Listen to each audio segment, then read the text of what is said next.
So, welcome, Greg, to Metaladium Pages. It's a great pleasure to talk with you about Deathgrave, this new album. It's only midnight, and what is related to the metal world. We'll start doing a very common question. So, how has band been during the last 5 years? Because your first album, So Real, it's now was released in 2018. Now, 5 years later, we have It's Only Midnight. Yeah, we've been good. Been keeping busy. We did switch drummers between albums, so that was kind of like a new recalibration for the band, and I think it would put a new life into the band, to be honest. And so it made It's Only Midnight a lot easier and kind of funner and more interactive to write and whatnot. So yeah, we've been keeping busy, and it seems like we're not going to slow down for a bit. Okay, when this with this new album, with the last album from Deathgrave, you came with other two albums because you released last year the new album from Autopsy. Now you are releasing a new album with the Static ABs. So how do you find time to do a lot of projects? Because also you have your owner Ear Hammer Studios as a co-founder. Other, so how do you find time to do a lot of things in the same vein? Don't sleep too much. That's my advice.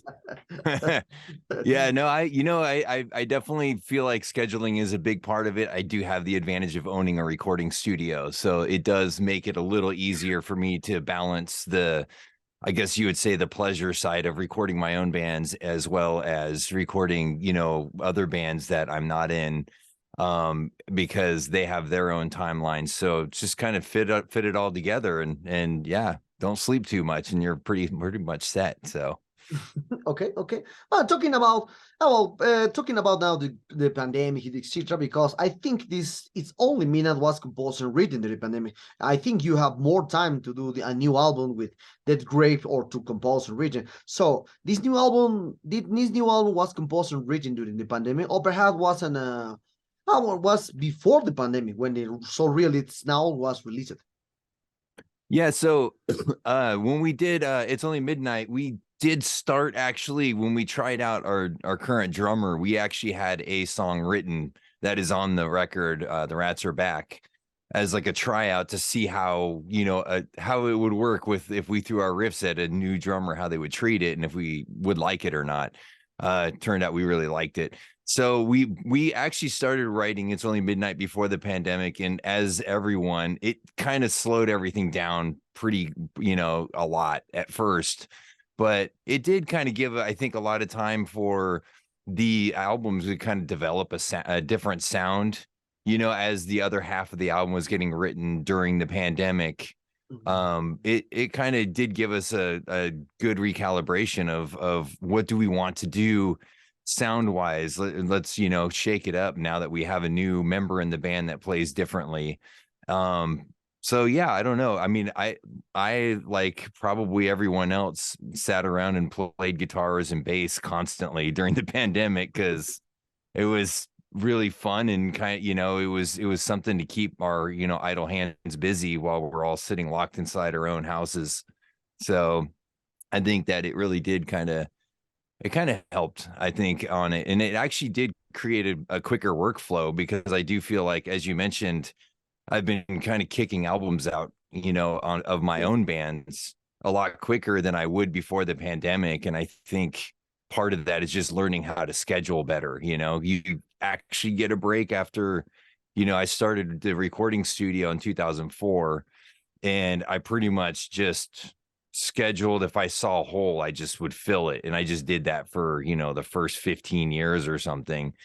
And I started kind of getting better at scheduling, but I think the pandemic really showed me what it could be like and how effective and efficient I could be if I just scheduled myself better. So I think during the pandemic, it also kind of, translated into writing albums. I feel like on my personal level, I'm more efficient at writing albums and seeing the whole picture from song one, as opposed to just writing a bunch of shit and being like, here we go, here's enough material for an album, and just putting it out like that. And I do think that It's Only Midnight, it feels more like a complete album from front to back, whereas So Real It's Now, I still feel like is a complete album, but I felt like we had a harder time sequencing the album from front to back and making the songs flow because they were so written individually and not as like a whole album piece and stuff. So you don't have the pieces to jigsaw to, together quite as easily. So these were good pandemic learns that we had. So, okay, well, that's a long story, but yeah, sorry about that. That's nice to know.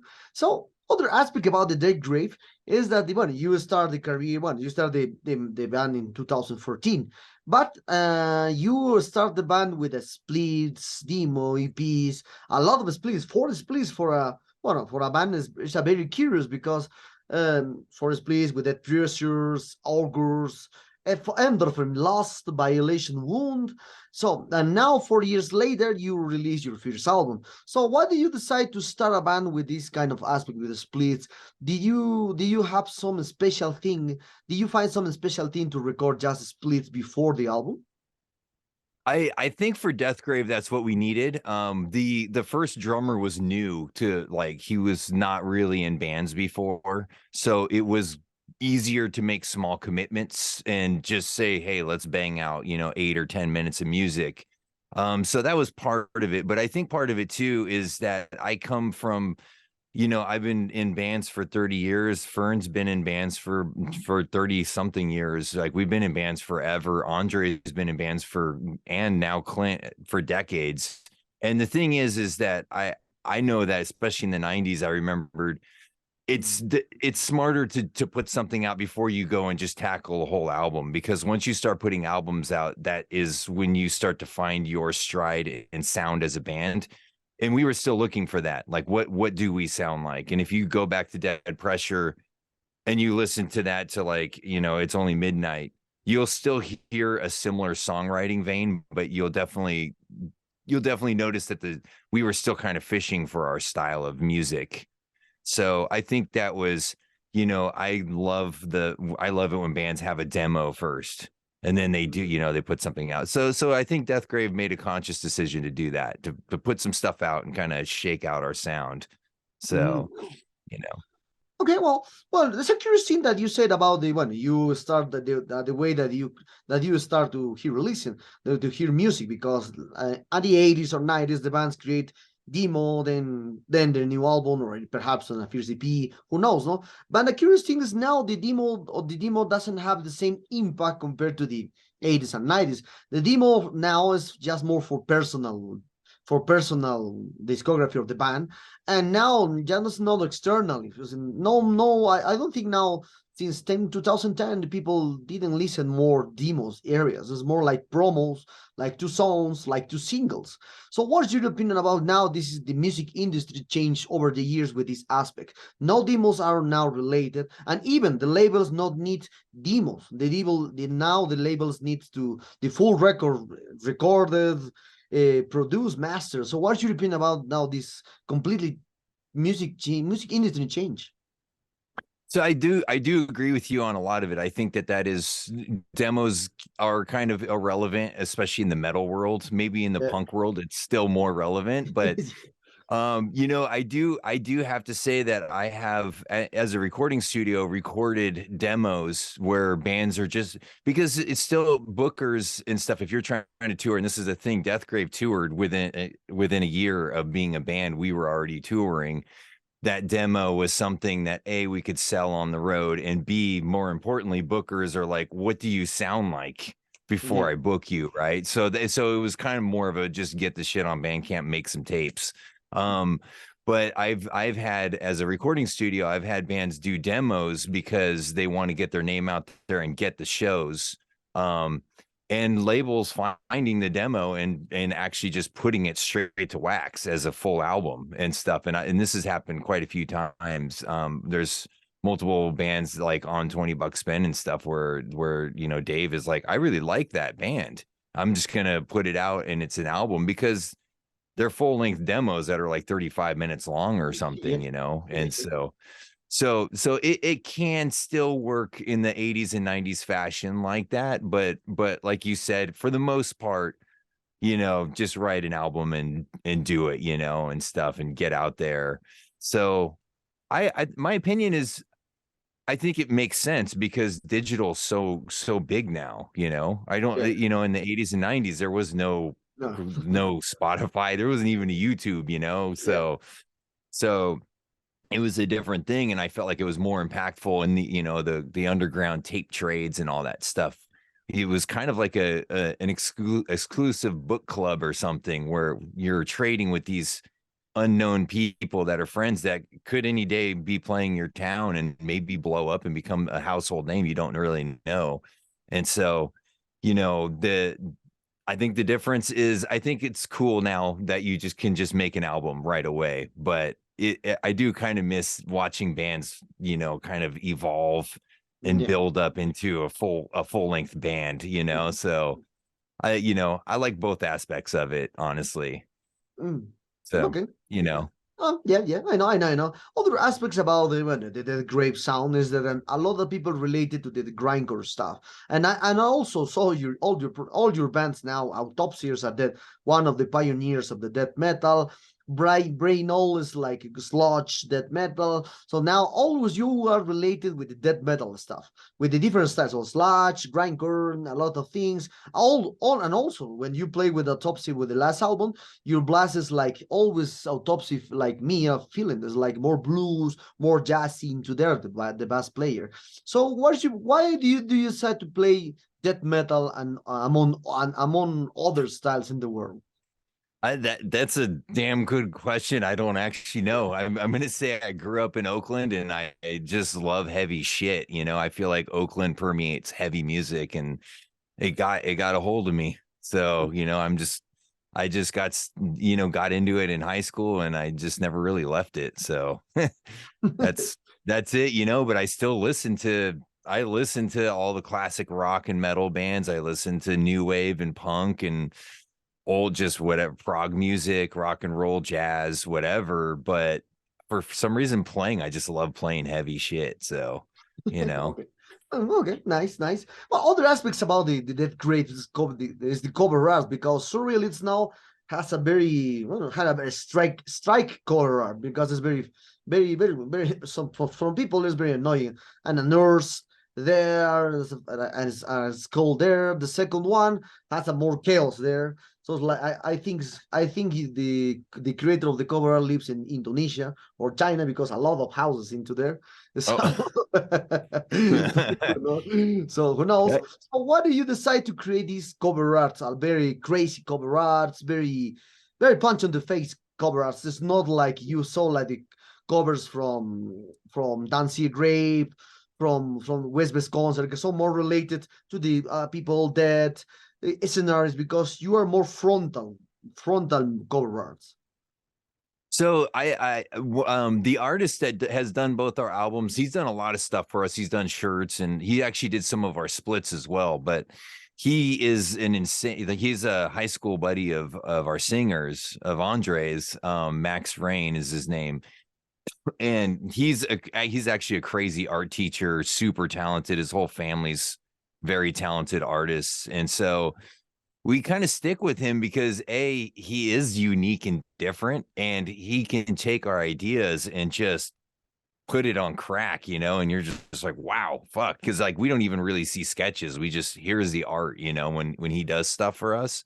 And the whole premise behind It's Only Midnight is that it's your normal average neighborhood, and you have this horrific fabric of time tearing with a dimension breaking through that is just completely demented, and it's infiltrating this neighborhood. So a lot of the songs are subject matter is relating to this neighborhood, whether it's aliens invading a bar and contaminating people, or you know, a butcher that is like selling body organs or whatever it is. It's all related into this neighborhood. So that's what the cover is about. So, you know, Max kind of took that, and then this in the album title, It's Only Midnight, and work clocks into it. And that was the neighborhood. That's why he wound up going with that one. So, and I don't know. I don't think we're just a straightforward, you know, grind band like Unholy Grave or Napalm Death or whatever, what have you. So I think it's kind of fun to also have a slightly weird and twisted artwork to Yeah. say that we're not just your We're not just, if you're looking for just a straightforward no frills grind band, we're probably not that. We're a little different, but you know, we're Yeah. still brutal, you know. So Yes, yes, yes. Oh no, and with these aspects, the cover arts, and now you have and now you have your studio ear hammer studios. So what is your opinion about now the artificial intelligence into these aspects? Because as you can see around the world, a lot of people are using the artificial intelligence to create music. I saw last 2-3 weeks ago that someone revival Jim Morrison singing a Metallica song, something like this, singing this. Just the AI is interview. Now a lot of musicians are using the artificial intelligence to create cover art. So for you, what is the biggest impact now that the artificial intelligence has for, especially for your career, like a studio, a music recorder, a music owner, about this kind of stuff? You have your own studio, you have all doing music. So how is this will be a problem for you, or perhaps it's not will be or perhaps it's not something, a new tool to use for the music? I think, yeah, that the AI thing is a very interesting question, and I'm sure all of us have had million dialogues with different people with varying opinions, and I definitely know that at the moment the visual artists are getting hit the most, but I would say that I'm not going to lose too much sleep over it. Even though there are now bands that can just AI an album now and just Mm, say, you know, hey, we want to sound like you said, or like we want to sound like Metallica, you know, or yeah, something. But maybe this other guy has a unique voice and he'll sing over, you know, whatever, and just pick an era, you know, of Metallica, like Master of Puppets and Ride the Lightning. But then I have this other voice. So, you know, sure, that kind of stuff can happen. And sure, I could, in theory, lose work from that. But the one fact of the matter that I think it hasn't quite gotten there yet is that live music, you still need a band to play the live music. mm, So that is something that, you know, sure, you can create these albums and stuff, but, you know, and people will Spotify it and whatever. But I don't think it's going to completely just wipe out. I do think that AI mastering and AI mixing and stuff, it's going to take some work away from all of us, but I think that most full-time engineers are still going to be busy because bands are still touring and, you yeah. know, going out there. So I'm not going to lose too much sleep. I do feel like, you know, the first sound engineers that are probably going to get hit, and this is just a theory, is going to be more like music composers for films and, you know, TV series and stuff. Especially, you know, I was just talking to Fern about this the other day, and you know, she brought up a very astute point, is that, like, you know, for example, like Netflix Mm, has a very small budget for TV shows mm, as it is, and audio engineers are always, and composers are always the last to get considered. Having done some film stuff myself, I've seen that where, you know, the directors and the actors take the lion's share, and then they're like, okay, so for this film, we have a $15,000 budget for somebody to compose an hour and a half of music and record it and put it on the film, right? Well, you know, now I'm wondering if they're just going to AI that stuff for $15. Now you've got your whole film score for $15. So yeah. I think that's going to be the first market to really get hit with the AI music stuff. Mm, So as a recording engineer and band person, I'm not too worried about it yet. I do roll my eyes at it though, because I do think that, you know, especially our bands that are now using AI instead of a physical person, I think it's kind of, I don't know. I think it's weird. You know, you should just support artists and your community and stuff, and trying to shortcut your way out of that is, mm, I think yeah. it's a cheap move, you know. So, Yes, yes, yes, yes. Well, yeah. as a producer, as a mixer and master person that you saw a lot of bands in your studios. So when a band came to you and, hey, Greg, we need to sound like Behemoth, we need to sound like Autopsy. This is normally that's opinion to recommend you, but some musicians we want to sound clean. We don't know errors with something, etc., etc. And I spoke with one people in Belgium that told me that he never cares about what this intention put in the record. He just record and just do it with the band wants to do. for the record. So what is your opinion Sure. about what's your opinion about the bands say to, hey, Greg, we need to sound clean. We need to sound like deathcore bands, this kind of stuff, just ping pong, nor mixing, nor so just loud and nothing else more. What's your opinion? Do you recommend the band to sound more organic, or do you just put record and go on? I do within reason. I work with what the band wants. So, but there is a certain type of bands, like maybe because I do actually do like death rock and post punk and doom rock and roll, like different genres of music, pop. Like I'll record a ton of stuff and fall in line with their genre. I do have a specific thumbprint, but there are certain bands where they're like, we want everything quantized. You know, we want to spend 4 days just editing drums and we want to basically to sound like a drum machine and that kind of stuff.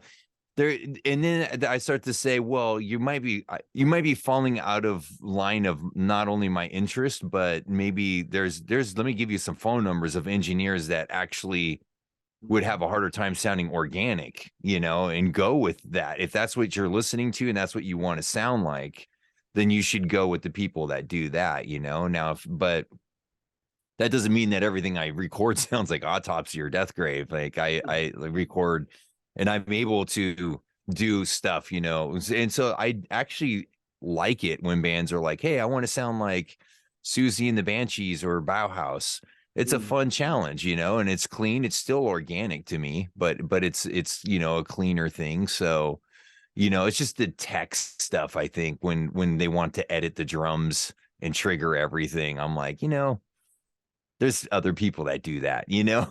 So you know, there's a certain line, but that line, I definitely blur that line a lot, and I think it still would be useful because I would have my thumbprint on it, but it would be like my version of what Weezer would sound like as opposed to Weezer's version, you know. And so there are bands that come to me because they want something where they still want it to be maybe a little heavier and, you know, sound like an Oakland sound, as people would say, but you know, also they want that trait, so they don't want it just to be, you know, whatever. So I do chameleon a little bit like the person you were talking about, but so yeah, I don't know. It's a tricky one, but I enjoy it. As an engineer, you have to enjoy those challenges, I think. Yeah.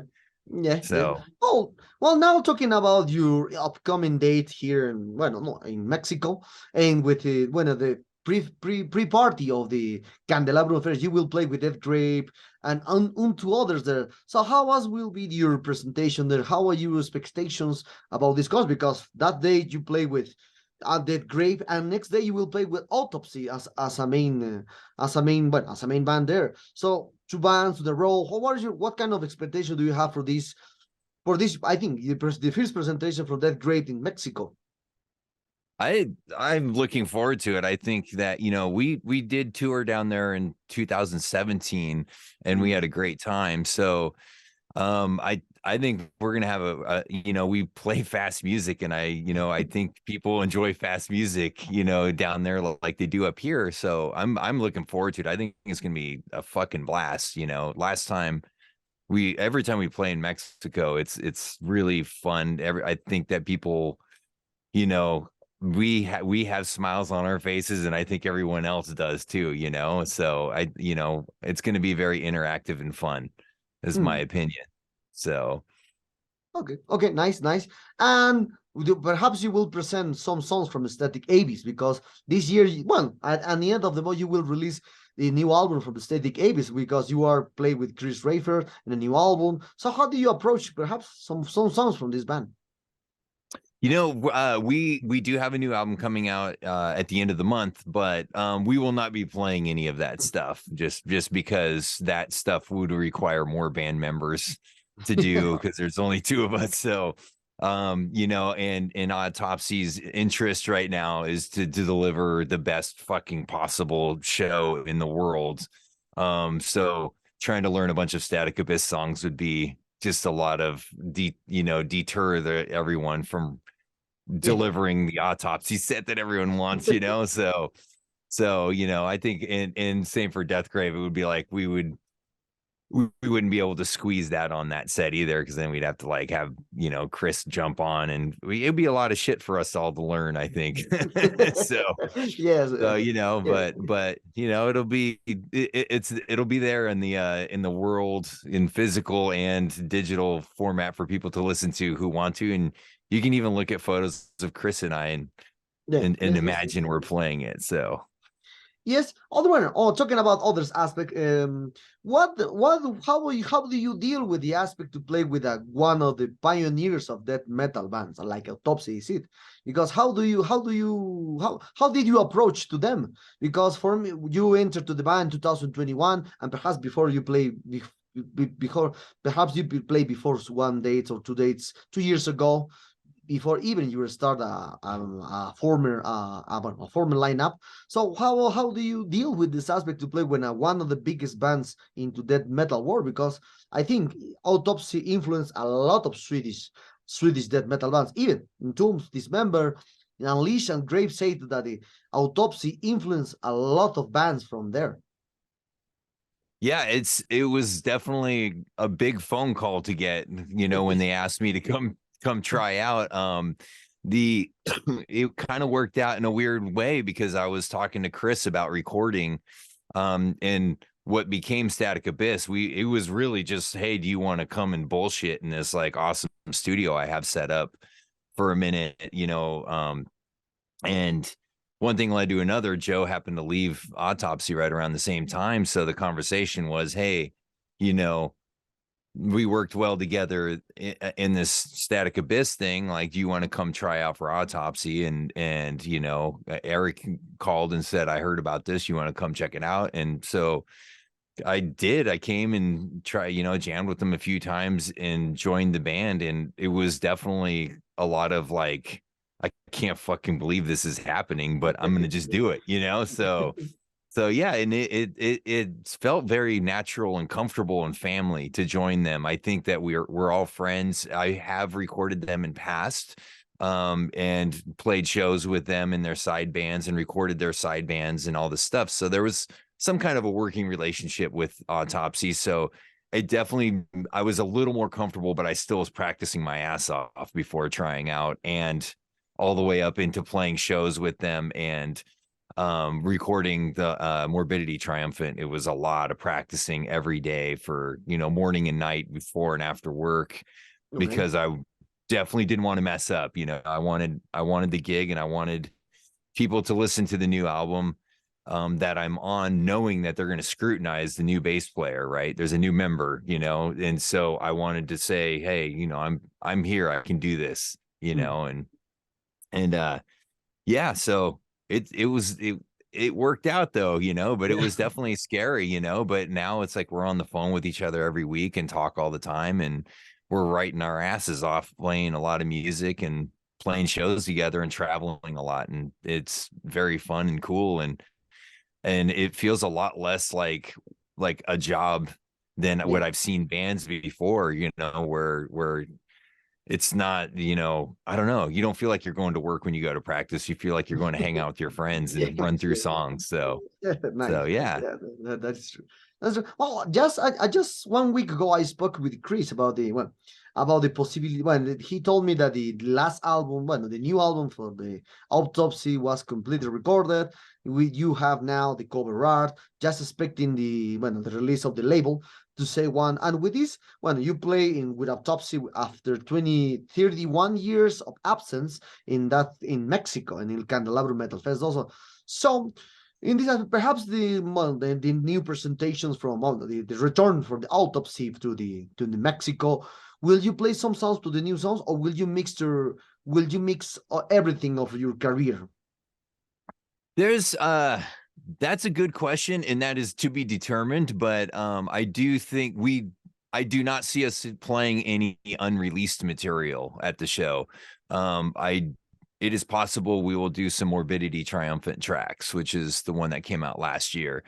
So, but we promise to deliver a lot of classics as well. So if you're looking to see you know, Mental Funeral and Severed Survival and stuff like that, you're gonna be happy about that. You'll get those, and then you're gonna get a little spread of other albums as well. And yeah, so I think there's gonna be a little bit of everything. So but you probably will not hear the newest one that won't be released yet, because there's no use in putting that on the plate, because nobody's going to know what we're doing anyway. So fuck it, you know, like, well, Okay. that can wait. So Okay, okay, nice, nice, nice. So, but as you can know, as you can see now around the world, Sepultura re-record the first album, More Visions, with the first EP, and a lot of bands are doing this aspect, the re-record the old classic stuff to the new versions, to etc. etc. So now, what's your opinion about as a producer to re-record the old stuff from the autopsy? Perhaps the mental funeral, the server survival, like with this new technology, because at that time was different to now. So perhaps you have what do you think about it to re-record this? Is good or is bad for these both classics?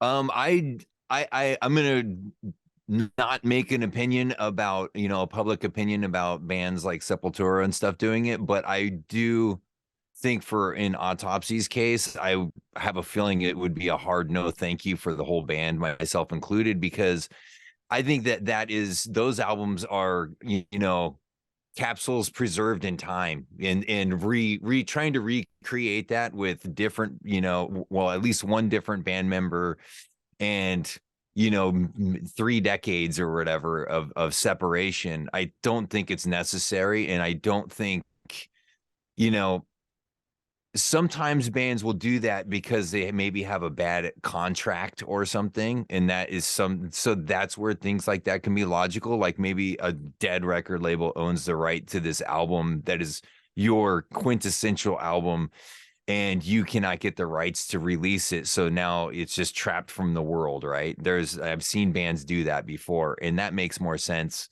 I'm not sure if I'm not sure, you know, why all bands do it. So, but my thoughts is I think that Autopsy should just leave those albums alone and not re-record them and stuff. You know, Right, yeah, leave so, it as it is.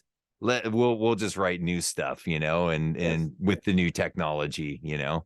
Yeah, yeah, So yeah. That's nice, nice. Well, we are very close to this interview, Greg. And for this aspect, what kind of plans that the band has for this new album? Well, we know that you will play it in Mexico and then kind of open the pre-party Candelabrum Fest. Perhaps you will. Well, I saw that you are very busy with the new gigs. I saw your Facebook page. That's why the interview was difficult to arrange, because you are always playing, you are always recording, you always recording new bands. So a lot of stuff, something. So what? Apart of that, what kind of plans do you have? Perhaps with these fears, when with your return to Mexico, you will play in Latin America, perhaps in a full tour. yeah, like right now, Autopsy's gigs I think we're booked for the year. We're actually not playing as many shows because we put a little more time into this record and stuff, because we didn't have COVID. We're all back, you know, full time working our jobs, and my schedule is crazy again. And Deathgrave having an album come out this year, after once Autopsy booked all our gigs out, you know, we booked 3 little tours for ourselves. So we did one with Necrot and Mortiferum in May. We're doing another one in July.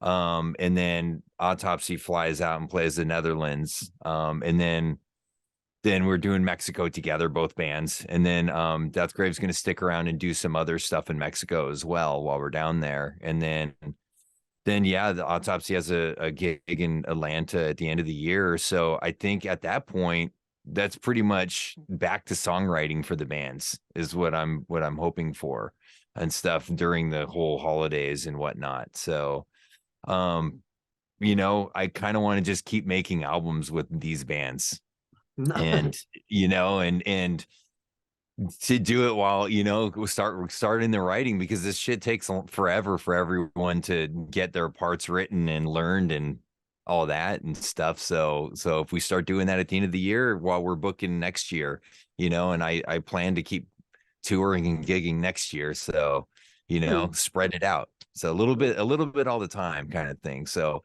that's our plan for now. I don't see Autopsy actually touring, it's going to No, be yeah, mainly yeah, flying and yeah. stuff. So, Just one but specific date. Yes, yes. yeah. So, but with Deathgrave having the new album out, like we're utilizing this time to take our LPs in person to people and playing their town. So next year I want to do an extension of that and play other, countries and regions with It's Only Midnight while we're working on our next effort and stuff. So we'll have a new record, Hmm. at the end of next year is what I'm hoping. So Okay, yeah, nice. that's the Nice, plan. nice. A lot of plans there. I hope with it Yeah. great we'll play here in Latin America. Autopsy, as I spoke with Chris, he told me that it no, and with no full tours, just one specific date. So it's no more, it's just for him, Yeah. for Autopsy. So okay, well, Drake, the sad times are wrap at this interview. I hope you enjoyed this one like me. You're a terrific guy. Yes. Love your both bands now. Autopsy, when I'm a huge fan from Autopsy from the 80s, and what was a huge influence for me to now. So I love Only Midnight, a crushy dead grinder machine. So perhaps do you want to add something to your Latin American fans that expect someday you will play with Deathgrave here on a full tour, and Metallarium followers? Yeah, but hey, if you want us to come play down there, hit us up. You know where to find us. We're on Instagram, or you can hit our email or through Bandcamp or whatever. We would love to come down and play down there. So anytime, let us know. But we will be in Mexico doing a couple dates down there in September. So keep an eye out for that. So, but if you want us to go further south, bring us down. We'll do it. So hit us up, and yeah, thank you for your time.